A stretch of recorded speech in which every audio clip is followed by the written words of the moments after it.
Let's come into the studio now, and our guests join the conversation from the business community. We have Mark Bedu Abwaje.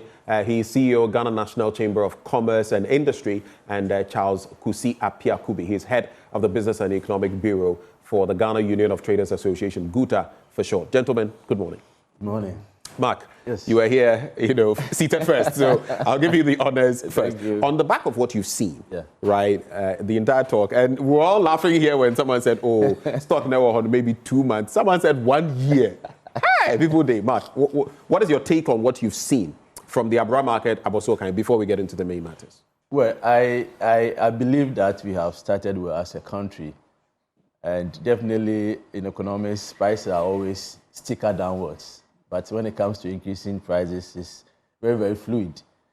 If you listen to the conversation from the market women, as Kofi Riley said, they also have their data that they also use in predicting or determining their prices. So some of them are actually, letting us know how they determine their prices. But I think the call from the president is a right call.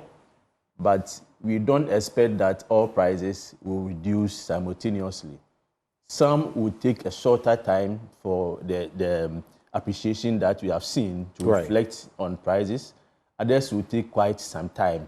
In fact, in import-heavy sectors, where the appreciation will have direct effect, so those who are buying goods on a daily basis from the external market can immediately have the impact of this appreciation on their prices. For others, it might be indirect. It has to go through certain processes before you see prices coming down. For instance, a typical choba, let's use that one for the sake of this discussion. The person or the woman may not necessarily import foodstuffs immediately because he's using the local market. That particular woman will benefit from this appreciation when we see fuel prices, of course, going down, which is reflecting, and also we see transport costs also going down. So when we see these prices going down, obviously the woman who is transporting these food products from the village probably to Accra to sell, with a reduction in fuel prices and that of fares, the woman will obviously have no option than to also reduce their prices as well. But for a typical manufacturing company, beyond this appreciation, if they are not importing raw materials or machines immediately, obviously other costs of doing business are also there. Recently, we saw an increase in utility tariffs, which, of course, for us to see the effect of this appreciation of the cedi on utility tariffs, you have to wait for the quarterly adjustment.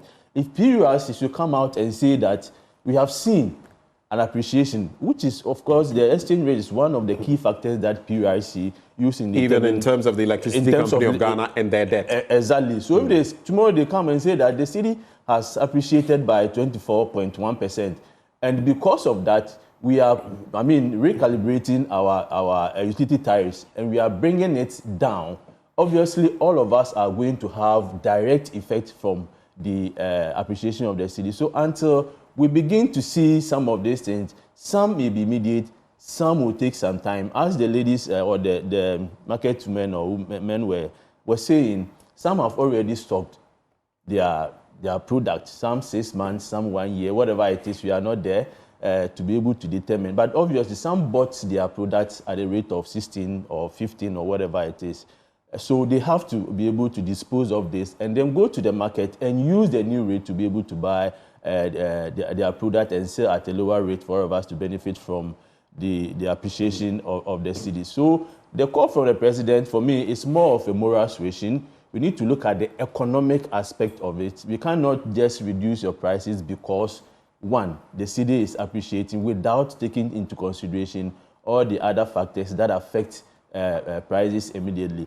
For people like GUTA, where obviously some of them are heavy on import, that on a daily basis, on a weekly basis, they import product and they sell, they can obviously reduce some of their prices. But even with that, but you see, this is where sometimes it gets tricky, because who is monitoring? Of course, you are not regulating the market, but who is monitoring to ensure that, okay, the old stock is gone, there is new stock, and, okay, the prices, there should be some reduction in the prices, because there are uncouth elements who also maintain the prices at where they used to be, even when the prices have fallen. Though, looking at the other side, you should say that if I brought in goods at 16 cedis per dollar, and now it's fallen to 10 point something, but there's still old stock, you can't expect me to sell that. So how do we get parity on that level? Yes, so for us as business associations, we are not regulators, and as I said, it will be extremely difficult for us to go to their various warehouses and determine what they bought 6 months ago and what they are buying now. Like in the days of Kalabule. Yes, the days of Kalabule. It will be extremely difficult. That is why you need to start from the level of moral suasion and be able to inform people that we have seen this appreciable performance in the city. And of course, all of us are consumers. If you are at the Aboso market and you are selling, you are also a consumer of a product somewhere. Yeah. So if all of us decide that if I'm able to buy the product at a lower price and I'm also able to reduce my price, others will benefit, and the trickle-down effect will be beneficial for all of us. So I think that we need to push, we need to be able to educate and also be able to inform, but we should not force everybody to reduce prices. Let us look at how we can have direct effect and how those who are supposed to reduce the other cost of doing business, PURC for utility, even the interest rate, if the central bank decides, which they've done, to keep the policy rate at 28%, it means that a business person who is going to borrow will be paying a higher interest rate, and you don't expect that once the city is appreciating, that person should necessarily reduce the price of their product because the city has appreciated. The other cost of production, we need to consider all that. Inflation, for instance, our kind of inflation is broad-based. You realize that imported inflation over the period had gone down because of the appreciation of the city, but inflation for the locally produced good remains still very high, which means that our cost of production are high. So we should look at it from the broad-based aspect. For us to have all prices being reduced, the appreciation should also be sustainable over a long period of time, because people are skeptical about the sustainability of this appreciation. So people are holding on. You don't know what will happen in the next month or the next 2 months. Of course, you have received assurance from the Governor of Bank of Ghana. It is not the first time you have received assurances. In the end, you realize that the city will go back and start depreciating. So if it is able to sustain this gain, sustain this appreciation, businesses will have no option. Because you go, also people are reducing, the Toba woman is reducing, the cost of transportation is going down. There will be a broad-based reduction. Let me come to Charles Cedi Appreciation, head of business, the Business Economic Bureau at GUTA. Your thoughts on this? But you know, it also brings to mind there were times where back then, sometime last year, people would go and purchase spare parts and other things in Aboso. And some people would have closed their shops. If you ask them, they would say, you know, at the earlier part of the day, they were waiting for the pegging of the dollar before they would know how much to sell it at. So while I agree with, basically, with the argument that, of course, if I brought in goods at 16 cedis to the dollar, you can't expect me to be selling it at 10 point something immediately. But at the same time, if we are sticking to principle, and back then you were looking at the rate, even if you had brought it at 12, and you said today the rate has gone to 13 point something, 14, so I'm selling it at that, and now it has gone down to 10, shouldn't you reduce your take? Oh yes, good morning to you and to your viewers. Let me give you some reliefs. In fact, in the market, there's been some reduction of prices of items. There has. Let me give you a breakdown of things that we have here. 45 kg of rice was selling at the beginning of the year around 880 Ghana cedis, between 880, 950. Now it's selling at 650 to 750 Ghana cedis. Could you repeat that? 45 kg. Previously from January was selling at 880. Now it's selling at 650 Ghana cedis. Okay, and before you go on, yes, where did you get these figures from? These a specific market yes, or yes, different markets? No, this you see, the market plays are controlled by market forces. So at a certain point, the push and pull factors. Yes, the demand and supply. At a certain time, there's a ceiling of prices of items that it cannot go beyond certain prices. Yes, as well. Then periods you have to come and reduce utility tariffs. But I totally agree. I mean, it's supposed to be the core. The president should engage more. I think the Minister of Trade had engaged a number of businesses and associations, and clearly we made her aware that for some it will take some time. 3 months is, I think, 1 year. If you're able to sustain these gains from the foreign exchange market, then I think 6 months, 1 year will be too long a time for anybody to say that I have a stock and I've not been able to dispose it of. I think 6 months should be sufficient enough, 3 to 6 months, for us to see an appreciable change in prices of goods and services. Charles, there's the person selling kosiani meko, one of our favorite snacks, and there's also the person dealing in aviation fuel. Do you see the different dynamics, and global prices and all of that? Everybody is being called to, just take a crack. Like Mark said, you are selling something, but you're also buying something somewhere. So we must all accommodate. What's your take on that? Do you fundamentally agree? Oh, yes, I agree to the call for price reduction. And just as earlier professed, it is for the good of all of us to do that. Yes, we understand the market is not dynamic. So we will call for patience. But obviously, we'll get there. Okay? The assurances is very important. And the Bank of Ghana MPC report indicates that what we are seeing is a well-calculated policies, interventions, which is very sustainable. Our economy is projected to grow by 4%. Some are even projected by 4.2%, which is far better than what even government projected. When we look at producer price inflation, it has reduced from 28% to 24% from January to March. That shows that what is happening is not artificial. It also shows that inflation has also reduced by 2.5%. So for those who are saying this is artificial, yes, and even the Finance Committee of Parliament is hauling the Finance Minister before them to come and talk about some of this, building the buffers and all of that. But hear this. If they were artificial, we don't see a composite increase in economic activities. Composite index in terms of economic activities have rose by 2.3% year on year, compared to same period is about 1.1%. That shows something positive is happening, which is sustainable. It's someone will say it's a calculated policy with so much thinking into it. So the fears that it's not sustainable, and please, there are verifiable indicators that shows that we are on the right path as a country. You see, we can't always be the doomsayers in our country. It is only in Ghana, when your cedi, when your currency is doing well, people complain that it's not good for the country. Why can it always be like that? But appreciation isn't always the best situation. China, for example, will sometimes manipulate its currency to reduce it because of benefits to the ordinary people. There should be some economic indicators to correlate such performance. And I'm giving you a balance. We have balance of payment surplus, about $1.1 billion. If it's we're approaching 5 months of import, 4.7 months reserves, basically. So how could you say this is manipulated? If it were manipulated, these figures should be looking differently. Okay, but I have a quick question for you, though, on the level of appreciation. Again, some have said that it must be tamed at some point.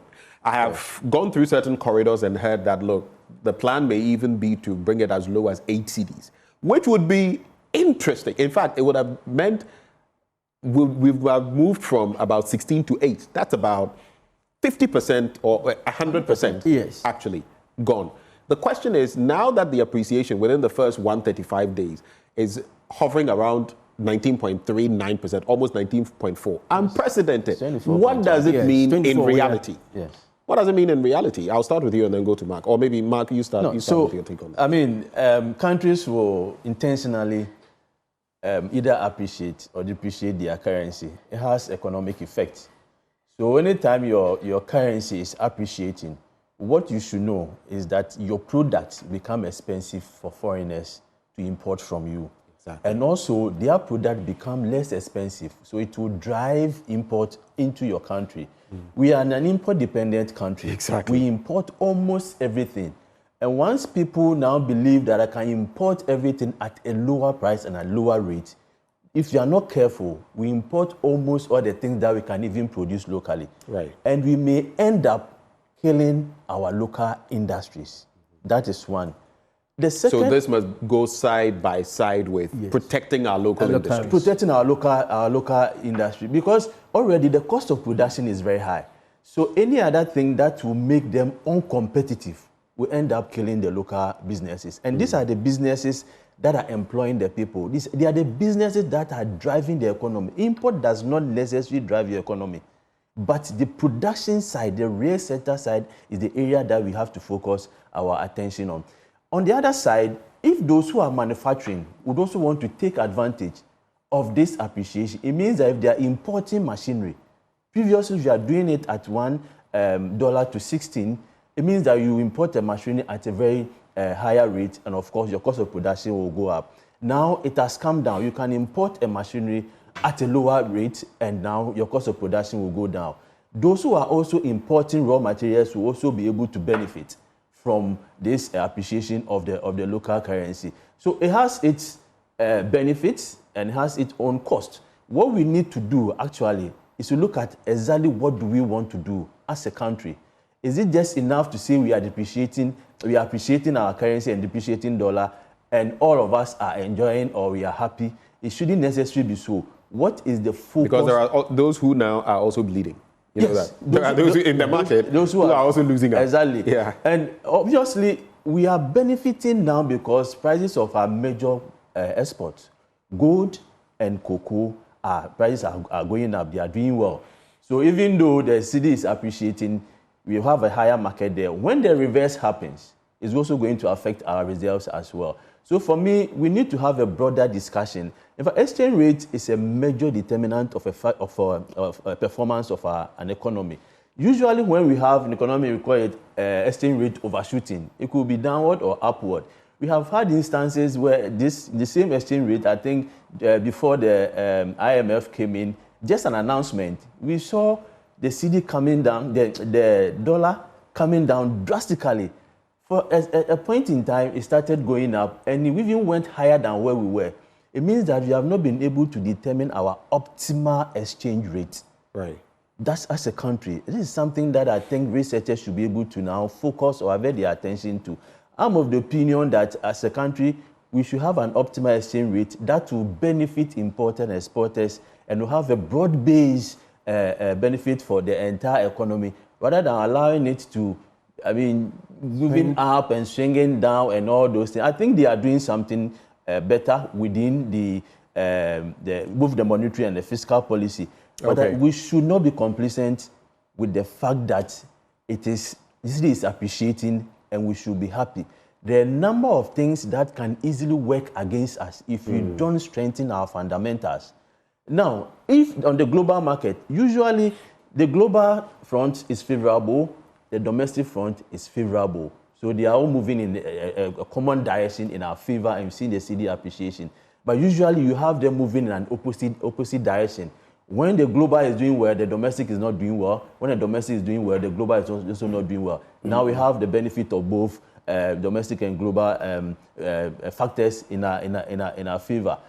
Now, if demand for cedi begins to go up, when we begin to pay for our debt, when we get to December and people are importing, that you will see the real size. We see the size of the frog. Okay. Of the frog. So let us now begin. Now that we know that we are doing well, what is it that we have to do? Of course, we have reserves. 5 months for me is sufficient enough. IMF is asking us to do 3 months. There were points that we went to 2 weeks, but we survived.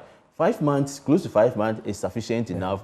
The gold board is also doing well because we are able to get gold as a buffer or as a substitute for the dollar. And the gold is as good as a cash. So once the investors know that even if your cedi is depreciating, your currency is not doing well, you have gold. That serves as an alternative. People will now begin to invest in your economy because they are sure that whenever you need a dollar, you can sell your good and get your dollar to be able to. And the good thing is the price of gold is fairly stable. It's very stable. In And fact, it's doing well over the now. last few years, there's been a lot of appreciation. If you bought any item in gold, you would realize that maybe you are getting double what. Yes, but you could have one got that the back then. supply is also going up. We Right. should be careful of the reversal. It will be Yeah. a time when people, the supply will go up and the demand will go down, and Right. gold prices will begin to slide. I just checked from Bloomberg the Ghana Cedi spot rating, and it's about 10.35 currently on Bloomberg. But on those same points, what would be your take? Remember that even in terms of the talk of stabilizing the cedi, you remember Professor Steve Hank, who was constantly talking about Ghana's economy and then even a currency board and all of that. Would that be part of the solutions to ensure that our currency remains stable? Yes, one of the key things my brother just mentioned, Mark. Right. Yes. You see, when we have such positive economic gains now, government must be deliberate in identifying the game changers within the economy. Here in those into manufacturing, those into agriculture, the agribusiness. How best can I use my gain resources to support them? What kind of interventions in terms of tax cut, in terms of affordable access to financing that I can give them so that probably they can also match imported items within the country. You see, the problem of export and import is basically import is cheaper, it's stress-free, and it has demand already. So we can probably change the narratives now, looking at the gains now. I know a lot of people who are into farming, they are struggling. Yeah. Yes, I have a and friend, again, loans, access to agri finance loans is are very expensive. Yeah. The agri banks are not interested in financing agri businesses. He needs about 1.5 million Ghana cedis to acquire a transformer. Where is he going to get this from? There's no support from government to such business. Maybe government have not identified them. If they have to fall on the commercial bank for funding, they are not talking ready of to do that. transformers, tractors and others, you can't, because else you See, will never do mechanized he farming. is able to even import all these things himself. Oh, okay. What is left for him is to get a transformer so he can get his production going. Okay, lighting and other Lighting things. system, so that 24 hours, he is able to even bring in expatriates who are helping in the farming. He's doing big rice farming around the Mepe area. So such people need to be identified. You see, how best can we support them so that they can ignite some economic activities? Then we are only looking at one side, which is the import side. When the tragedy changes, we go back to ground zero. I don't think we are ready to go back to ground zero. So we need to identify the game changers and support them. And I had made this a profession that government should be looking at competitive advantage within all the 16 regions. Okay. Indeed. I need 5 big businesses, local businesses within all these 16 regions. Let me support them. Let me give them the capital capacity. Let me give them knowledge capacity. So I goal them from now until maybe the end of the year or the next 3 years ahead of us to be the frontiers of economic narratives. Charles, let me just add to this point. Yesterday I was at a conference, business conference, and it's simple. The model is really simple. China and other countries, here's how they did it. We're going to push, we see that you have something, a product, something you can offer. We sponsor you, maybe with $100,000 or something of the sort, push you. Now, as we push you, well, some may not exactly meet the expectations, but a number of them will. Imagine 100,000 going to about 10,000 people. Now, of these 10,000, for everyone who gets to a certain level, we're holding you to the standard of employing 100 people, at least. You are creating wealth, and the wealth now starts to spread because it starts to devolve, and that's how you build, and that's how you create millionaires and billionaires, and that's how then you can push your economy. Yes, I have said this it's several simple. times. I don't know why I mean, on several platforms. But rather we do politics and cut. Exactly. Oh, this government has come. Let's cut the other people. That government has come. Let's cut those people. I said that with the government 24-hour economy policy, there's a lot for them to learn from 1D, 1F. What were the pitfalls, okay, when it comes to implementing 1D, 1F? It was a good policy, okay, but what made it fail? you should avert your mind to what is it, so that in implementing your 24-hour economy, you don't get to set stages again. One of the things that we picked from the market was source of funding. So when you look at the 1D, 1F, government then was partnering with the commercial banks for funding, where government absorbs some of the interest rates. So at time government fails to meet its obligations, the banks also suffered in also creating funds for other businesses that qualify for that. So supply of funds were siphoned, was curtailed. So the real capital that someone needed for production was reduced by 80%. So the person takes the money, but he's not able to make any economic gain from it. That is why they recorded high default rates when it comes to 1D, 1F. So the banks were not interested.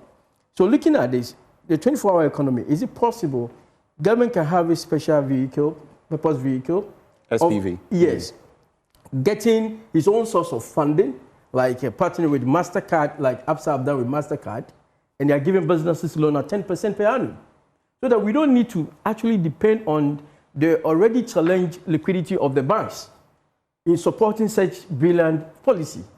If we're able to do some of these things and we are so calculated, deliberate, and conscious of a result that will make us benefit from even the single market that AFTA have provided. Okay. We are citing the Secretariat of AFTA here, but you ask yourself how many local businesses are able to compete in the next country. Charles, that situation here, you will reserve that is a whole conversation. A quick one. 1 hour conversation. To add to, yes. I have said on several platforms that if for argument's sake, every year we decide that we are taking 10 companies from different sectors that we have both comparative and competitive advantage, for government to support them.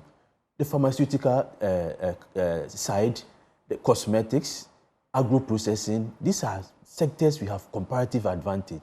If we decide to take 10, devoid of any political affiliation, and we begin to help them, give yourself 10 years. You have created how many big businesses? 100. And even, I know sometimes we sidestep the telcos. We've never really had. Exactly. But now that we are talking of AT and our stake in it, imagine if we had a hold. Because look, in the telco sector, we are so exposed. Yes. If these foreigners decide today that we are, what will we do? Exactly. So for me, I think that, that's what Korea did. A lot of countries, that's what they did. Initially, they may struggle, but you are building a company for the future, businesses for the future. Not all of them will begin to do well. For instance, Korea, just after supporting them, now they have an analogous institution like the GEPA, and say that your responsibility is to ensure that the goods that we are manufacturing here, you are selling them on the international market. So they go there, people will reject it, but they push. Previously, Korean cars and other things, when they give it to you, you feel some way. Now, almost everybody is gravitating towards those cars. Deliberate attempts. You don't think I I understand that this is private sector, and again, maybe the big push, the $10 billion big push would come to mind. But don't you think some of how would I even put it? The malaise in the public sector, like with our state-owned enterprises. You don't think when we push our money there, any of that could show up? You don't think so? So it's the kind of support we are providing. The biggest challenge for businesses in Ghana, one is long-term funding at an affordable rate. Okay. And taxes and all of that. Yes, and then the general macroeconomic environment. Right. Most of the banks will give you a short-term funding. 3 months, 6 months, which is for operational purposes. But if you want to build a factory, you need at least 5 years to be able to do that. Right. What some businesses are doing, those who want to build these factories, is that they borrow short-term to finance long-term projects, for which reason they are not able to pay for the loans. So the banks are also suffering from non-performing loans because they are so much into providing short-term funding for this long-term project. So if government can decide that aspect of funding, I'm going to support you for a certain period of time, you can pay back, or we give you certain conditions that you have to comply with. I think we'll be able to do well. We're capping off the conversation quickly. Right. They have the capital market that they can always fall on.